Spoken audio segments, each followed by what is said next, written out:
संत का प्रादुर्भाव होता है जो ध्रुव महाराज का। एक दिन जो है महाराज उत्तानपाद के पास जो सुरुचि बैठी हुई है और जो सुरुचि का पुत्र है उसका नाम है उत्तम। उत्तम को भगवान उत्तानपाद अपने गोदी में लिए खेल रहे हैं और ध्रुव जो है गेंद खेल रहा है और गेंद पहुंच गई जो महाराज उत्तानपाद के पास। जैसे ही गेंद लेने के लिए पहुंचता है तो मन में इच्छा होती है कि मैं भी अपने पिता के गोदी में बैठ जाऊं। जैसे ही छोटा बालक ध्रुव जो पिता उत्तानपाद की गोद में बैठना चाहता है, सुरुचि ने हाथ पकड़ के नीचे कर दिया कि तुम इस गोदी में नहीं बैठ सकते। कहा माता क्यों? ये तो मेरे भी पिता हैं।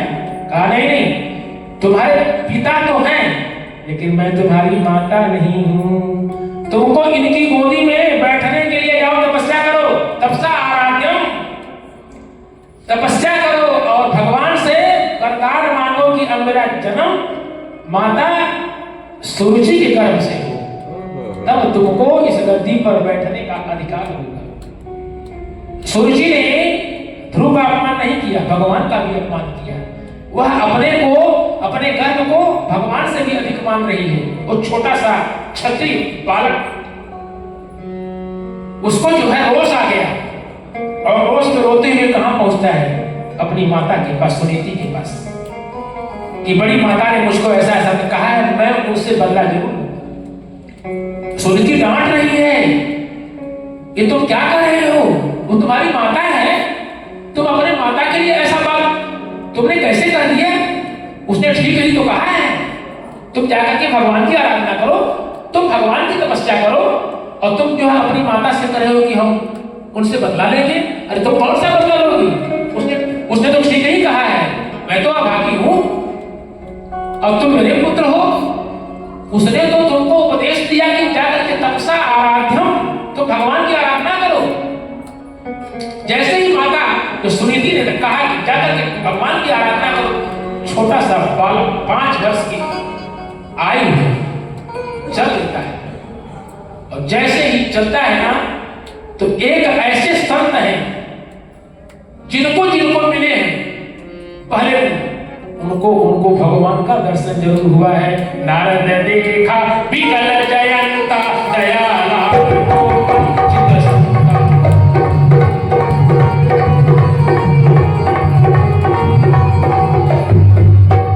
नारद जी मिल गए ध्रुव से और नारद ने सोचा कि जरा टेस्ट लिया जाए कि मरकट वाली तपस्या है। बहुत लोग घर से नाराज हो जाते हैं कि आवाज के बाद हम लौट में चल धनुष चाहिए मठे तक पहुंचने, अंधार हो गया। जैसे अंधार भर हमारा छोटका पोतवा था, हमें लगे सुनता ला। अब छोटके पोता की याद आएगी, घर से निकले थे कि नहीं लौटेंगे। अब चलिए जहां 10 बर्तन होता है वहां तो कुछ न कुछ होता रहता है, वो मन को समझा करके फिर वापस चले जाते हैं। ये होता है मरकट, माने बंदर की तरह से घर छोड़े, सुबह गए और शाम तक वापस आ गए। नारद ने सोचा कि इनकी ध्रुव की परीक्षा लेकर के देखी जाए कि इसका जो प्रण है वो दृढ़ है कि अस्थिर है, स्थिर है कि अस्थिर। पहुंचते हैं ध्रुव भगवान की ध्रुव के सामने और पूछते हैं कहां जा रहे हैं? कहा कि मैं अपनी माता की आज्ञा से तपस्या करने के लिए जा रहा हूं। नारद जी ने समझाया कि जिस तुम जंगल में जा रहे हो अनेक प्रकार के हिंसक पशु हैं, जो हिंसक जानवर रहते हैं, कांटे भरे हैं जो मार्ग में, तुम वहां कैसे रह पाओगे? तुम क्या खाओगे? जो पानी कैसे पियोगे? बहुत समझाया लेकिन ध्रुव ने कहा मुझको वापस नहीं लौटना है। काहे? गुरु के वचन प्रतीत गुरु के वचन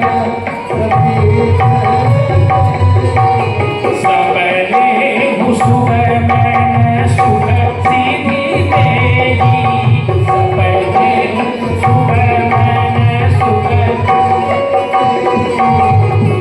जिसको अपने गुरु के बात पर विश्वास नहीं है, मैंने कल कहा था कथा में, मंत्रे तीर्थे द्विजे देवे देवके भेषजे गुरो यादृशी भावना तस्य तादृशी सिद्धिर् भवेत्। विश्वास करना पड़ेगा। अगर वैद्य के प्रति जो चिकित्सक दवा दे रहा है, अगर उसके प्रति आपको विश्वास नहीं है तो 5,000 रुपया की दवाई लेगा वो फायदा ना करे। ऐसे सुनीति ध्रुव की माता ही नहीं थी, गुरु थी। उसने कहा जाओ तपस्या करो। आज नारद जी से कह रहे हैं कि हम वापस नहीं लौटेंगे, हम तपस्या करने के लिए जाएंगे। तो नारद जी ने जब देख लिया कि इसका प्रतिज्ञा इसकी दृढ़ है, तो नारद जी ने कहा तुम यहाँ से चले जाओ मथुरा और यमुना नदी के किनारे भगवान की तपस्या करो। नारद जी जैसे ही कह करके चले और वह 5 वर्ष का छोटा बालक पहुंच गया मथुरा और यमुना के तट पर पहुंच करके भगवान की तपस्या करने लगा। अब सुन लीजिए तपस्या का क्या नियम है। मैंने बहुतों को देखा है, तपस्या का नियम कैसे दिया जाता है, कैसे कैसे व्रत रहा जाता है, व्रत में क्या क्या खाया जाता है। अरे यहाँ पे गुप्ता जी के यहाँ फर्स्ट क्लास का चोखा, तिन्नी का चावल, बांगला का दाल का भैया फलाहारी हो, का भैया फलाहारी हो, खूब बढ़िया मेवा, खूब बढ़िया सेव, खूब कटिया का भैया फलाहारी हो। अरे तू भैया ऐसे बढ़िया अंडे खाता है, 25,000 रुपया का तुम्हारा समझा खाली फलाहारी में खर्चा होता है, ऐसे बढ़िया भैया चावल दाल बनकर सबके दो पर। इस फलाहारी रहने से क्या मतलब, आप देख लीजिए पहला महीना शुरू होता है तपस्या का। त्रिरात्रांते त्रिरात्रांते त्रिरात्रांते कपित्थ बादरासन है। पहले महीने में क्या किया गुरु ने, कभी भी पूजा पाठ तपस्या या व्रत जो एकाएक में पढ़ाई कैसे करिए सुन लीजिए। पहले महीने में जो ध्रुव ने क्या किया, 3 दिन तक कुछ भी नहीं, लेकिन जो तीसरे दिन शाम को फल। जब तपस्या का जो दूसरा महीना शुरू होता तो क्या करते हैं, अब 6 दिन बढ़ा दिए, 6 दिन तक कुछ नहीं और 6वें दिन शाम को पत्ते, घास और वृक्षों के पत्तों खाना शुरू किया। फिर अब जब तपस्या का तीसरा महीना आरंभ हो गया तो 9 दिन, जो 9 दिन तक जो कुछ नहीं और 9वें दिन शाम को पानी, केवल पानी। जैसे ही तपस्या का चौथा महीना प्रारंभ होता है ये सब छोड़ दिया। अब 12 दिन ले लिया, 12 दिन कुछ नहीं और 12वें दिन केवल वायु पीकर रहते थे, केवल वायु पीते थे। और जैसे ही उन्होंने वायु को जो पीना शुरू किया, संसार में प्राण अवरुद्ध हो गया, सांसें सबकी बंद हो गई। पूरे देवलोक में और मृत्युलोक में तहलका मच गया कि कौन ऐसी पूजा कर रहा है जिसने सांस पर नियंत्रण कर लिया। सभी लोग पहुंचते हैं ब्रह्मा जी के पास। ब्रह्मा कहें अरे हमारी तो बुढ़ाई है, हमको भी सांस कम आ रही है। सब लोग कहाँ पहुंचे, भगवान विष्णु जी के पास। भगवान विष्णु ने कहा मैं जानता हूँ मेरा एक भक्त है, वो तपस्या कर रहा है, मैं वहां जा रहा हूं। जैसे ही भगवान पहुंचते हैं और 5 वर्ष का बालक न कोई स्तुति जानता है न कोई पूजा पाठ की विधि जानता है, केवल नारद जी ने एक मंत्र दिया था, ओम नमो भगवते वासुदेवाय, उसी मंत्र का जाप करता था। लेकिन जब भगवान ने देखा कि ये तो ध्रुव जो है आंख मूंद करके हमारी झांकी का दर्शन अपने शरीर के अंदर कर रहा है, तो भगवान ने अपने शंख को उसके गाल से स्पर्श करा दिया। और जैसे ही गाल से स्पर्श करा दिया ना, पूरा वेद, वेदांग, पुराण, श्रुति और स्मृतियां सब 5 वर्ष के नन्हे बालक ध्रुव को याद हो गया। और उसने स्तुति किया, युक्तः प्रविश्य मम वाचमिमां प्रसूतां संजीवयत्यखिलशक्तिधर स्वधाम्ना अन्नास्तहस्तचरण श्रवणत्वगादि प्राणो भगवते पुरुषाय तोभ्यम्। आप ही प्रभु,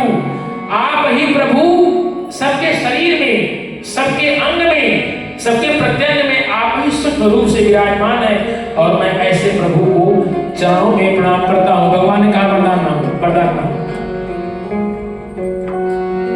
ध्रुव कहता है कि प्रभु अब आपके देखने के बाद किसी चीज की इच्छा नहीं है, अब हमें कुछ नहीं चाहिए। भगवान ने कहा तुम तो राजगद्दी के लिए तपस्या कर रहे हो ना, तुम तो इसीलिए आए हो, तो तुम जाओ तो पहले राज करो, और राज करने के बाद तब तुम्हें हमारी भक्ति प्राप्त होगी। अब वहां से ध्रुव 5 वर्ष का नन्हा बालक, और इसके बाद महाराज उत्तानपाद, उसकी बड़ी माता सुरसी, छोटी माता सुरुचि, सब लोग अपने उस नन्हे से बालक की आगवानी के लिए कहे थे, जबर कृपा राम के कोई, जबर दया करे सब को,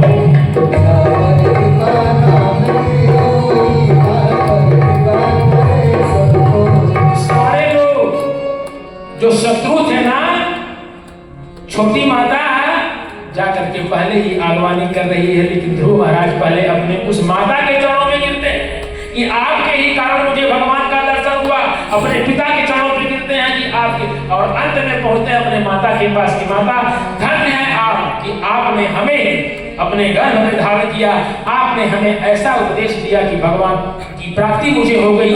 इसके बाद जो है उत्तानपाद जो है अपने बेटे ध्रुव को राजपाट दे करके चले जाते हैं, और एक बार जो है उनके बड़े भाई उत्तम का यक्षों से झगड़ा हो जाता है, और यक्ष लोग जो है उत्तम को मार देते हैं। जब मार देते हैं तो ध्रुव महाराज जो है यक्षों को मारने के लिए जब चलते हैं तो महाराज मनु आ जाते हैं तो कहते हैं तुमने यही सीखा है, उसने यक्षों ने तुम्हारे एक भाई को मारा और तुमने अब तक कितने यक्षों को मार दिया, इसलिए तुम सत्संग करो, अभी तुम्हारी अभी तपस्या अधूरी है, तुम परिपक्व नहीं हुए हो। और ऐसा कह करके मनु महाराज अपने बेटे ध्रुव को वापस लाते हैं, अपने पौत्र को वापस लाते हैं। और इसके बाद जब मरने का समय आ गया ध्रुव का, विमान आता है, और जैसे ही विमान पर बैठने के लिए जाते हैं ना, उसी समय जो मृत्यु आके खड़ी हो जाती है कि प्रभु आप हमारा अनादर मत करिए।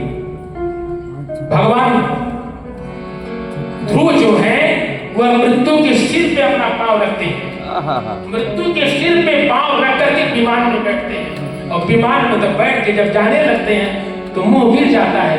पार्षद पूछते हैं कि अरे भैया, इसी बैकुंठ लोक को जाने के लिए लोग जो है तपस्या करते लड़ाई करते हैं, आप विमान में बैठे हुए आपका मुंह कैसे गिरा हुआ है? कहा कि पता नहीं मेरी माता का क्या हाल है। पार्षदों ने कहा जिसके ऐसे पुत्र हों उसकी माता के लिए क्या सोचना है। आप जो है अपने आगे विमान देखिए किसका जा रहा है, आपके आगे जो विमान जा रहा है वो आपकी माता का विमान है। इसीलिए कहते हैं पुत्रवती युवती जग सोई, रघुवर भगत जासु सुत होई।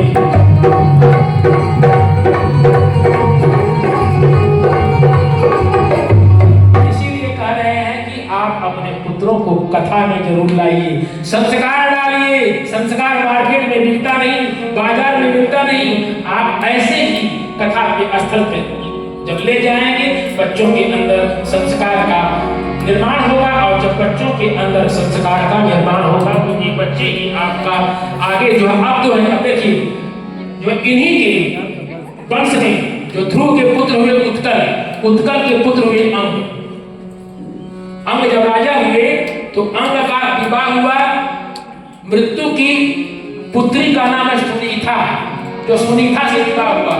अंग बड़े धर्मात्मा राजा थे, लेकिन उनसे जो पुत्र पैदा हुआ उसका नाम है बेन। बेन पैदा हुआ, और जब बेन पैदा हुआ अपने पिता को ही मार करके भगा दिया। पिताजी जो है उसी राज्य में कुछ स्थान पर रहने लगे, छिप करके रहने लगे, और बेन ने कहा अपने प्रजा को बुला करके कि कोई पूजा पाठ नहीं होगी, सब बंद करो, आज के बाद किसी देवता की पूजा नहीं करनी है, बेराय नमः स्वाहा, सभी लोग मेरी पूजा करें।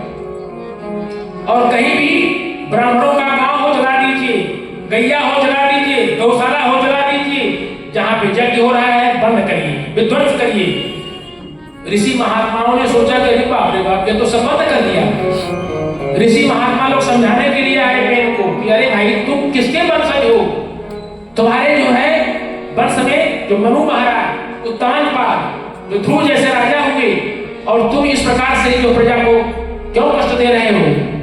जैसे ही समझाने के लिए बेन को सब ऋषि मुनि इकट्ठा हुए, वो युद्ध कर लिया और अंत में सभी ऋषियों ने बेन को मार दिया। सभी ऋषि मिलकर के बेन को मार दिए। और जब जो है बेन मर गया तो ऋषि मुनि बड़े संकट में पड़ गए कि भाई हम लोग तो तपस्या करने वाले हैं, ये राजपाट कौन संभालेगा। बेन की जंघा का मंथन किया, और बेन की जंघा का मंथन करने से कौन हुए, पृथु भगवान का जन्म होता है। और जो पृथु भगवान है यह भगवान के अवतार है। ठीक, कोई बात नहीं। अभी थोड़ा कथा पीछे है, सोचने का असर दौर बोलते। जो पृथु का जन्म हुआ, जब जो प्रजा निद्राहीन बची हुई थी, जो प्रजा में अन्न नहीं था, और महाराज पृथु जो है पृथ्वी को मारने के लिए दौड़े। जब माने पृथ्वी ने देखा कि हमको ये मार देंगे तो गाय का रूप बना लिया। कहा प्रभु आप जो मुझको क्यों मार रहे हैं, आपके पिता जो है वह इतने निर्दयी थे, इतने पापाचारी थे कि पृथ्वी में कुछ भी अन्न हो ही नहीं रहा था। आप अपनी प्रजा से कहिए कि ये लोग कुछ कर्म करें तो आज इस पृथ्वी से। तो महाराज पृथु ही पहले राजा हैं जिन्होंने औषधियां, जिन्होंने अन्न का उत्पादन कराया, और इसके बाद उन्होंने यज्ञ किया। 99 जब यज्ञ पूरा हो गया और 100वां यज्ञ करने जा रहे थे तो इंद्र आ गया। क्योंकि हम आपको बताए हैं जैसे ही तपस्या करने के लिए आप बैठते हैं ना, तो सबसे पहले कौन भयभीत होता है, देवताओं का राजा इंद्र। वो सोचता है कि कहीं ऐसा ना हो कि पूजा पाठ करके हमारी गद्दी तो क्षित हो। जैसे ही 100वां यज्ञ करने के लिए महाराज पृथु ने घोड़ा छोड़ा, इंद्र ने पकड़ लिया। और जब इंद्र ने घोड़े को पकड़ लिया तो पृथु महाराज के पुत्र ने इंद्र को मार करके घोड़ा छीन लिया, और फिर यज्ञ प्रारंभ हो गया। ब्राह्मणों ने कहा कि आप काहे चिंता कर रहे हैं। इंद्र ने क्या किया, पाखंड किया। पाखंड की शुरुआत यही हुई। पापस्त खंड इति पाखंड है, पाप का जो खंड खंड है वही पाखंड होता है। पाखंड की शुरुआत जो इंद्र के द्वारा हुई, उसने जो माया से उस यज्ञ के घोड़े का हरण कर लिया। और जब हरण कर लिया तो महाराज पृथु बहुत नाराज हुए, और नाराज हुए तो ब्राह्मणों ने कहा काहे नाराज हो रहे हैं, हम लोग बैठे हुए आप नाराज हैं, हम तो यज्ञ करा रहे हैं ना, आप क्या चाहते हैं। कहा हम इंद्र को चाहते हैं। ब्राह्मणों ने मंत्र बोलना शुरू कर दिया। देवा हीनम जगत सर्वा मंत्राधीनश्च देवता ते मंत्रा ब्राह्मणादीना तस्मात् ब्राह्मण देवता। ब्राह्मण देवता इसीलिए है क्योंकि पूरा जो संसार है वो देवताओं के अधीन है, देवता मंत्रों के अधीन है, और मंत्र ब्राह्मणों के अधीन है। इसलिए ब्राह्मण तस्मात् ब्राह्मण देवता। ब्राह्मणों ने कहा ऐसा मत होइए। और जैसे ही मंत्र बोला इंद्र तुरंत दौड़ते हुए आ गए। अरे ब्रह्मा ने कहा अरे भाई रोको रोको रोको रोको, ये तुम लोग क्या कर रहे हो, क्या इंद्र की आहुति दोगे क्या तुम लोग। महाराज पृथु ने कहा कि मुझको इंद्र का राज नहीं चाहिए। महाराज पृथु क्या कहते हैं कि हमको जो है केवल भगवान से वरदान मांगते हैं। क्या मांगते हैं, पुण्य प्रणव पृथुराज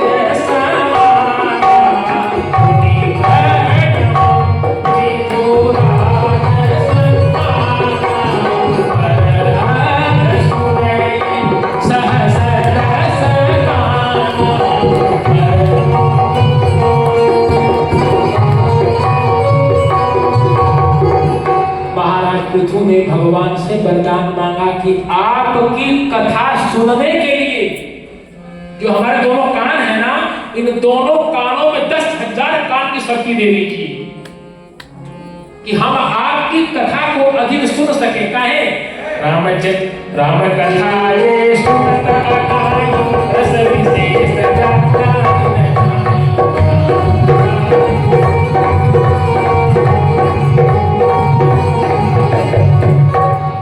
बोलिए महाराज मनु जी महाराज की जय। यह है चौथे स्कंद की कथा समाप्त हुई। अब हम चलते हैं 5वें स्कंद में।